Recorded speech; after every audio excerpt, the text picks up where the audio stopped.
Hi, everybody. Welcome. Almost time to say Shabbat Shalom to one another. Barry's fixing us. I think we're a little crooked.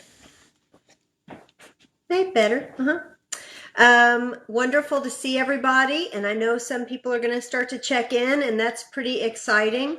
But we wanted to share some items today. I'm going to push it back a little bit so that stuff Oh, shows. sure. Can I do Okay. that? Hold on.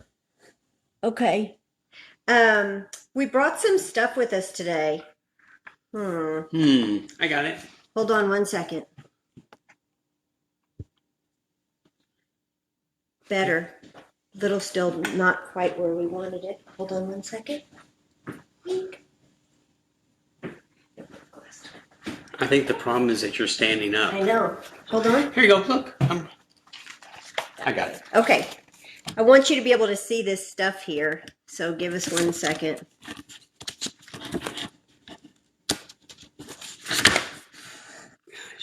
I went to engineering school. I should have studied engineering. That's as good as I can do. Oh, wait. I have another idea. Look. Oh, let it go. There. Good. Okay. So, welcome. Almost Shabbat time. This is maybe even better. And we wanted to share with you some items and some ideas. And hi, Connie. And just share some things before the sun sets. I don't know if you all are feeling this way, but I'm just speak for myself and please chime in. But at 8 o'clock at night, I feel absolutely done. I think that we're all taking in so much information and we're working really hard during the week. And it may not feel like, I know to me, it doesn't quite feel that I was working as physically hard as I used to in terms of driving from place to place and getting worn out doing those things. But emotionally, taking everything in and all the tasks that are smaller and perhaps even different. And then, you don't get that exact balance where your arms are around a grandchild or a kid or a dear friend or a teacher or anything that balances out some of that energy and some of that effort. And so I typically feel a little unbalanced and a little more tired than I used to. In addition to which, slightly fearful. We're all trying to stay safe and doing the best things that we know how and work and try to live in this new normal. Okay, so here we go. We're doing that. There's a lot of silver linings. There's a lot more time spent perhaps reconnecting with friends, even on the phone. Barry, a lot of times men aren't always walking around with a phone on their ear, catching up with other guys. It'll be more like as couples we go out, but it hasn't been this way during COVID. It has been that I'll say, "Oh, Barry," and he'll be like, phone. And he's having a good conversation with one of his friends. So a lot of things really are shifting in good directions. And all I can say is in Dallas, Texas, we have the sun shining, which I think huh, Take a deep breath. has been really wonderful. We appreciate that so much. Okay, so Shabbat is coming after the week of pushing through and doing our stuff and connecting with friends. And not only is it a commandment, um, and I suppose you could say every commandment is indeed a gift, but more and more it for certain feels that way. Just like this gift you've been waiting for, where we're not only taking the time to settle in, but we're actually commanded to do that. And sometimes it takes that to get us to let go of all of the things that we are doing and being. So, where that is, I want to say this one sentence I wrote out because I like the way this sounds. Shabbat rituals help us move from our everyday state of doing to simply being. And I'm going to say that one more time. Shabbat rituals help us move from our everyday state of doing to simply being. So, one of the first things I do when Shabbat comes is I take my giant to do list, which you saw Barry was working with that a minute ago. It's this long list, And I'll even put, clean the aquarium, pull out something for dinner, whatever it all is. Thanks, honey. And it's just ginormous. And I love to scratch through when everything's done. One of the first things I do that signals it is Shabbat and this is over is I turn it face down and I put it on my desk and I don't look at it again until Saturday night. And that's the real deal. So I put it over here. It's not quite time to do that. The challahs I'm getting to. But I wanted to talk about the rituals of Shabbat. And so we took all these things out. That's why we were kind of fussing so that you could see some of them.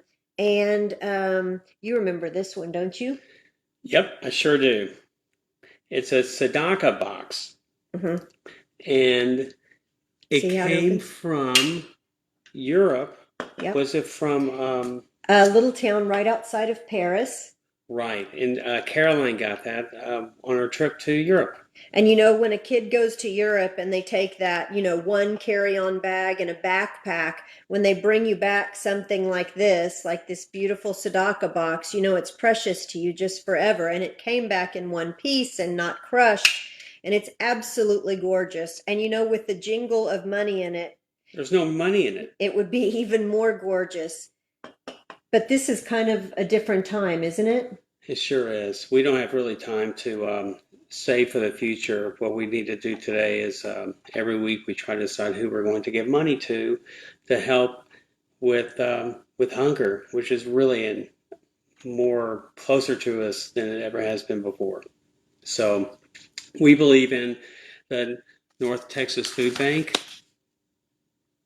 So our envelopes getting ready. We're old-fashioned people. We write paper checks and stuff like that. But rather than putting money in our tzedakah box before the sun sets, we go drop off our tzedakah for the week.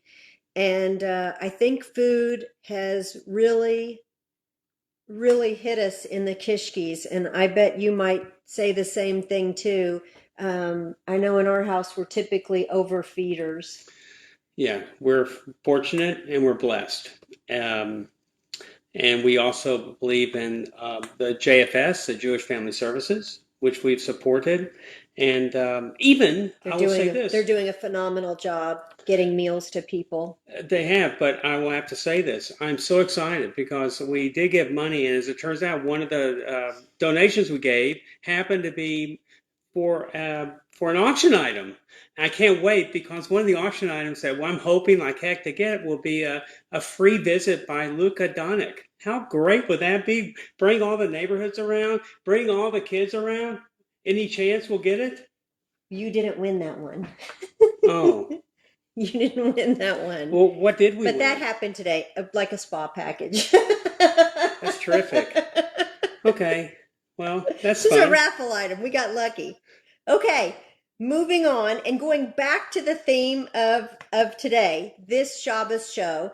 The theme is moving from our everyday state of doing to simply being. And what gets you there in that transition?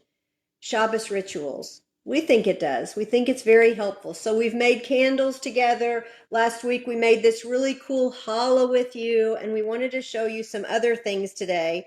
I'm going to braid challah in a minute, but I wanted to read this one thing because it's put better here than I'm going to put it.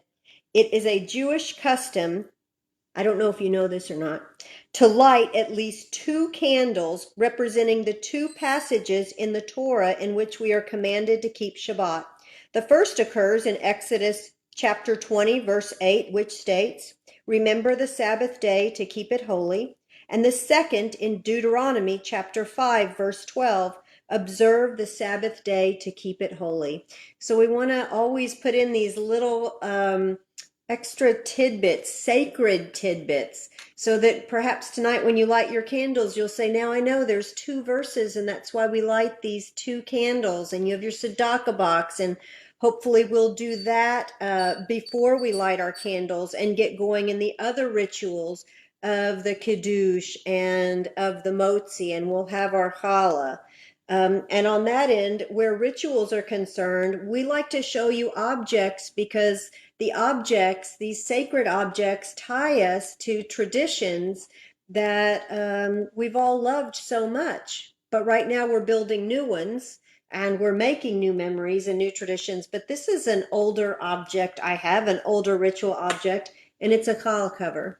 And back in the day, I used to be a needle pointer. I could do it once in a great while, but I stitched this one for my son Gregory's bar mitzvah, and it's monogrammed that way on the back, made with love and all of that. But what a great time this is in the quiet to work on a challah cover. And where that's concerned, Barry and I have started doing challah covers for the kids. Yep, we've been taking fabric and going to a fabric store or Yeah. getting it from the office and having it engraved, or excuse me, embroidered with the kids' names and the date of their Namings. namings. Mm-hmm. Thank you. Because we've had several of those. We've had 4 of them since we've been married, 4 opportunities to have these babies in beautiful ceremonies and give them their beautiful challah covers for their first, naming ceremony. So that's been fun. And then the other objects we brought for you guys to notice are Havdalah boxes, because that's an also, I noticed Rabbi Utley, was it this week or last week, when he did the cloves, he did the natural spice box and he used a half of an orange. So cool. Something like we can all do around the house. So I wanted to give you some thoughts and things also. So this is my little collection of spice boxes. One is wooden. I don't understand. What's a spice box for? It reminds you of the sweetness of Shabbat. So when the sun sets on Saturday, and the end of Shabbat is near, and both Barry and I for sure suffer from this, we get a little sad inside because we really do wait all week for Shabbat. This helps you remember a little bit of the sweetness, and it kind of lures you to come into the week, which is where we're headed. So cloves are typically used here, but I wanted to show you a couple things. In Hebrew, the spices are called besamim, and so you can even go on Amazon and you can even order besamim. And this one, I think, yeah, this one came out of New York, and I've ordered this forever ago. And then if it happened to be Hanukkah, when Havdalah fell, my little dreidel opens up. That's a sweet one. And then this is just another very typical, pretty on the table, wonderful spice box. And here's the top. And then here's my new favorite one. And I have some friends who will remember this because we went out for a dinner with like 8 people. And I love to be a little, I don't know, have a little fun, a little eccentric? No. Eccentric or maybe eccentric. Or celebratory. Oh, that's a good word too. Celebratory. Mm-hmm. And so, don't you love this? So this is my Havdalah ring, and it's a temple from long, long, long, long ago. It's not the Empire State Building. No, it is not the Empire State. And look, well, I'll show you this It's way. about as tall as an Empire State Building. And it opens up, and I put a little bit of fabric in there, and then the cloves are stuck in so that they don't fall out of there. But it's my little Havdalah ring. And sometimes I get a little sad when Shabbat is over. And so to go out and wear my little Havdalah ring is just my own personal little celebration. I don't know. Okay, I'm going to start braiding the challah. Did you have something I think that you wanted to talk about today? Well, I can never be sure, but I think you might. We already talked about the loss of singing Donick, but I'm really excited about a spa package. I'm sure that'll be really fun. And don't we all love a spa package? We all love a spa package.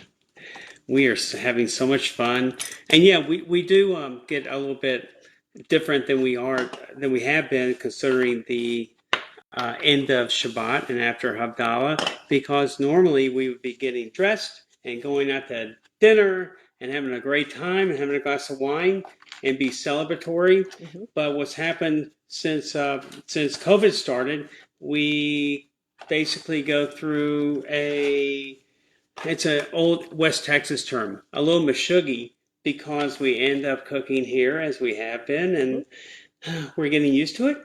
And I guess we are in week 7, and it's hard to believe. I'm not good at the countdown stuff. Other people are way better at that than me. But you're good at everything else. So I am waiting for my SAG card, my SAG card What's from SAG this. again? Oh, it's a Screen Actors Guild.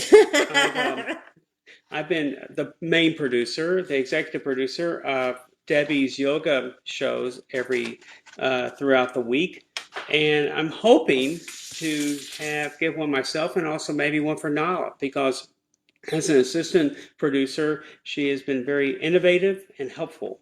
Mhm. How's it looking? That's beautiful. You only use how many different strains do you use? 3. I just use 3. And when things need a little bit of extra sticky, I just use my fingers with a little water. Try to fix it up a little bit. I don't know if you noticed, but I took a little piece off. Yeah, I think you can tell. So many of us do this. We're all kind of like, How pretty. I took a little piece off right here. And this is the little piece. This is the part where you would say taking challah. And I've done all kinds of things with this, even in my pre-Shabbos classes that I used to have when everybody came to my studio and we all made little challahs together and we threw this in the oven. Be very careful, don't start fires. But this is that little sacrificial piece. This is the little offering. And it's customary when you take this offering and when you make your challah to be very intentional. So I wanted to take time to do this with you today and to do this with Barry today, because as I take this challah and make this offering and send it in the oven with a little smoke coming out of it after that, I want to set my own intention, if not make a prayer. And I'm so grateful for the health in our family. And I'm so grateful for my many students, my yoga students, my yoga friends, all kinds of people in my community that I come across that are healthy and are doing okay. And we have very thankfully even had a couple of people near to us who have had the virus and come out of it okay. And as we see what's going on in the news, we know that that is nothing to take for granted. And this offering, like so many during this time, is an offering of prayer for good health and peace, and may that continue. And where food's concerned, and the North Texas Food Bank and the challahs we are all eating, may everyone's belly be full before they go to bed this Shabbat. If we could help make that happen, if everybody could go to bed without hunger pangs, that would really be something special, wouldn't it? It'd be incredible. Anything we can do to help, it helps. And that's what matters. Debbie, what's next? Just wishing our friends Shabbat Shalom. Shabbat Shalom. Shabbat Shalom. Shabbat Shalom, everybody. Enjoy your time. Don't forget to do something special for Havdalah. Get some cloves or wrap them up. Do anything special so you can keep a little bit of the sweetness until next week. Bye, everyone. Bye, guys. That is the all.